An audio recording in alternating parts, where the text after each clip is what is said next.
What's up, YouTube? This episode, we're going to talk about supplements and why they suck.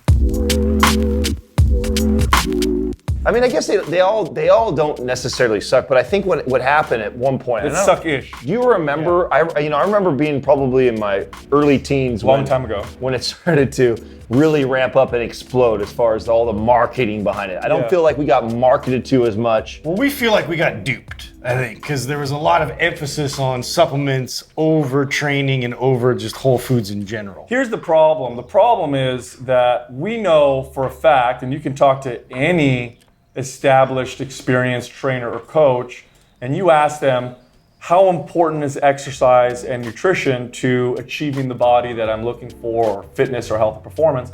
And they'll tell you they're extremely important. In fact, those are not only the most important, that's almost everything, if not everything.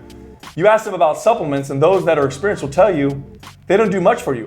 But if you were to read fitness magazines and blogs and sales funnels online, they'll have you believing that supplements are a huge factor, that they play a major factor in performance. That what about all the studies that you see? Because I open up a magazine, I get into my Men's Health, or I'm reading my Muscle and Fiction. I open it up, there's a huge buff dude, and then there's this supplement that's attached to it. There's always some scientific rationale behind it, right? Then if I take this, I get 17% more muscle gain. No, never. It never says that. But that's true, right? Though, you see stuff. It doesn't say it like that. No, it never says anything. It's probably citing some kind of an animal study, which, by the way, most animal studies cannot be replicated in humans. I actually just read an article or a paper on that. So you want to take those with a grain of salt. Sometimes the studies will cite something that's happening in the body, but that doesn't necessarily mean it's going to equate to more muscle or less fat. For example, they'll say, supplementing with, HMB, which is one of the, believe it or not, better supplements out there, reduces markers of muscle protein breakdown. Therefore, they'll say, take HMB because it's going to make you recover super fast and build less muscle. Not true. There's very, very few, if any, supplements that will make a huge impact on the results that you're going to get in the gym. None of them can replace proper exercise programming and nutrition. None of them come close. None of them even come close to replacing sleep. Not even steroids will do that. Exactly. Sleep. If I had somebody who was looking to take a pre-workout because they're tired all the time, or they're looking for some fat burner supplement that they want to take, and they're asking my opinion on it, and the very first thing I'm asking is what their routine looks like, what their sleep looks like, and what their diet looks like. And if you're missing anywhere in those three areas, anywhere, and you could be dialed in two of the three, but if you're missing on one of those three, you're going to get way more bang for your buck by putting some energy, time, and effort into getting that right than you would ever be by spending any sort of money. Let's go back to the pre-workouts, because I know that still is the most popular supplement on the market right now, right? So this is one that we definitely took on, and we thought about this as far as how people actually take this before they get into the workout, and what's a better way that we can approach getting into our workout? It didn't even exist 10 years ago. What didn't even exist? 10 years ago, pre-workout didn't even exist. People aren't even warming up for their workouts anymore. They're relying on stimulants to get them into that frame of mind. Right. The reason why pre-workout supplements are so popular is because they have high amounts of stimulants in them. So when you take them, you feel amped, you feel jacked, and then you go work out and you feel like you have a hard workout. The other stuff that's in the supplement that's supposed to give you more muscle growth and all that, besides creatine, because that actually does do something, it's really not doing anything for you. In fact, you could stop taking it and just drink coffee, and you'll probably notice no difference in performance, muscle building, or fat loss. So basically, you're just drinking expensive, fruit-flavored powder. Well, what you're doing potentially to your CNS too. Well, that's the other thing. Overstimulating. I mean, a lot of people that I know that start on pre-workouts, sure, they maybe at the first time they started taking it, it's the occasional thing, right? You occasionally take it when you're tired. Next thing you know, you're taking it every day. Next thing you know, you're doing 2 scoops, then you're doing 3 scoops, then you're doing that, coffee and whatever energy drink that you're drinking. So all day long, you're sucking down, and you're just overstimulating. Yeah, and a lot of people don't realize that stimulants do induce a stress response in the body, which is counter to a muscle building response in the body. So if you are constantly stressing the body out or causing the stress response, your body's not going to want to build as much muscle. In fact, I've had many clients who are natural, who take lots of fat burners and pre-workout supplements, and find that they're not making gains like they did before because their body's so amped on these stimulants, which is spiking things like cortisol, which doesn't really let you build that much. Always in that sympathetic state. That's right. It doesn't allow the body to really rebuild. I find a lot of people don't even know how to get to the parasympathetic, like how to even access that and get to that state. And if you're always relying on these stimulants to now keep you in that up sort of like stimulated energy, you're never going to be able to optimize. And we're muscle. If there was ever a time that, I mean, right now it's worse than it's ever been when you talk about being stimulated like that, because we've got all these, we're being so plugged into all these tools and stuff, and we can't turn off our computers or our phones at nighttime. And then on top of that, we're hammering all these external powder stimulants that are going to get me amped up to the day. Meanwhile, if I just slept for another hour or two, or got some better rest, or do wonders for you. Right, or even you mentioned the hot cold contrast. I mean, training like that. These are all great things that you can start to incorporate. Let's talk about another category. Let's talk about fat burners. Supplements in the fat burner category. Fat burners are exactly the same as pre-workouts. Similar, very similar. Yeah. Almost identical. They're full of stimulants. They're the same ones. Caffeine, niacin, they're all. Yeah, it'll have synephrine, some of them, ephedra in the back in the old days, they'll have that kind of stuff. And what they will do is they can suppress appetite, so some people will find that helpful. So does cocaine. Although it's not, we don't recommend that, by the way. It's not legal, kids. But the stimulants do suppress appetite, so some people like that effect. However, that effect tends to wear off later on, and then when you go off of it, you get this rebound effect. They do give you this energy feeling, so you feel like you can move more, but again, the body starts to adapt, downregulate particular receptors, stop producing its own catecholamines, or at least lower production of these catecholamines.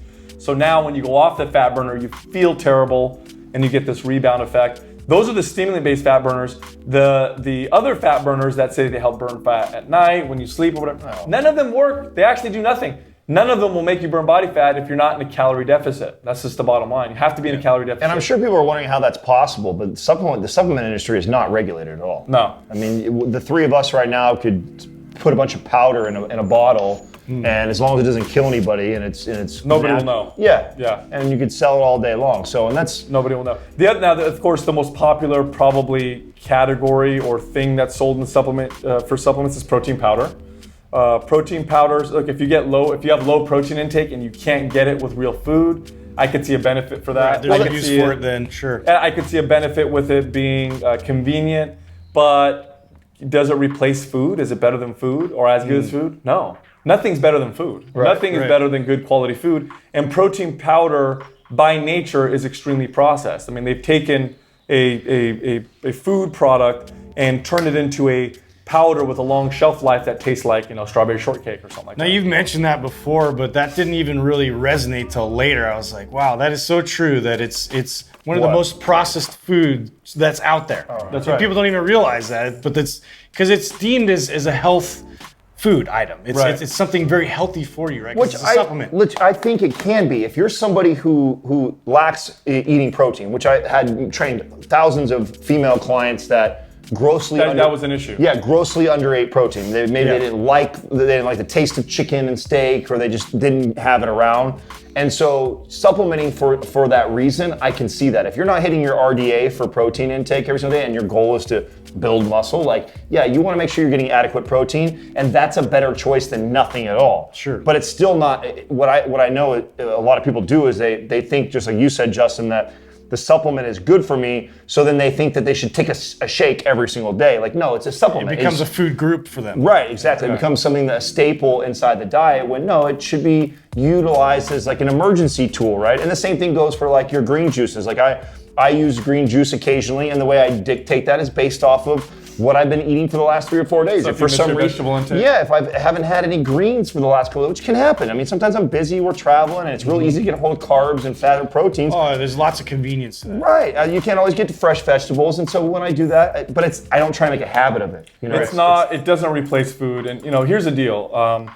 If you have everything dialed in, if you have your programming dialed in, you've got excellent exercise programming, maybe you're following the MAPS program. If you've got very, very good nutrition based on your individual body, you're doing that. If you've got good sleep, if everything's dialed in, supplements will maybe add 1% to your performance, muscle gain, and fat loss. Literally, maybe about 1%, which is undetectable. Most people don't even know. It's funny because I'll have clients who take tons of supplements, and I'll tell them to stop taking the supplements, and they notice nothing. Right. They notice almost no difference or no difference whatsoever. Right. There are some supplements that will show you a little bit, creatine being one of them, but even creatine pales in comparison to just. Do you know why I think there's such a problem with that too? Is I think a lot of people, because I remember this. I remember being a kid, spending my paycheck on supplements, $200-300 worth of branched chain amino acids, creatine, testosterone booster, the shakes, the bars, and everything. I mean, that was a staple month for me for sure. Yeah. I remember doing that, and then I remember that it would, because I spent all this money, and that was a lot of money to me as a kid, that kept me consistent. And because that kept me consistent, then you saw results. I connected the results to my supplements. And I think that's what happens to a lot of people is because they go out and they spend the money, therefore they're more consistent on their training and their diet because they feel like, oh, I don't want to waste this money because I just bought all these supplements. And so the real results that they're getting at the time has nothing really to do with the supplements, has everything to do with their consistency. In fact, I tell you what, if you're spending, because I'd say the average hardcore supplement consumer is probably spending between $150 to $250 a month. Right. Would you guys say that's fair? Yeah. It's about fair, right? So depending on where you live, a good personal trainer will cost anywhere between $60 to $100 an hour on average. If you took that $200 that you were going to spend on supplements and got 2 or 3 sessions a month with an excellent trainer, I promise you, you'll get far better results from the training with a professional trainer than you will from all those supplements. It's a much better investment. So if you have that expendable income, spend it where you're gonna get the most benefit, which would be a trainer or expert exercise programming, or maybe join a really good gym that gets you motivated, that's got the equipment that you like, or spend it on quality food. Food quality makes a big difference. I hear people all the time who take all these supplements that they can't afford eating the right, organic type of food, and then I tell them, well, why don't you throw away the supplements, spend your money on the food, and now you've got enough money. Light bulb. Absolutely. Yeah. So that's pretty much it. Look, if you have a friend that takes too many supplements, share this video with them. I promise they'll like it. Also, subscribe to this channel. You know who you are, Tony. That's it.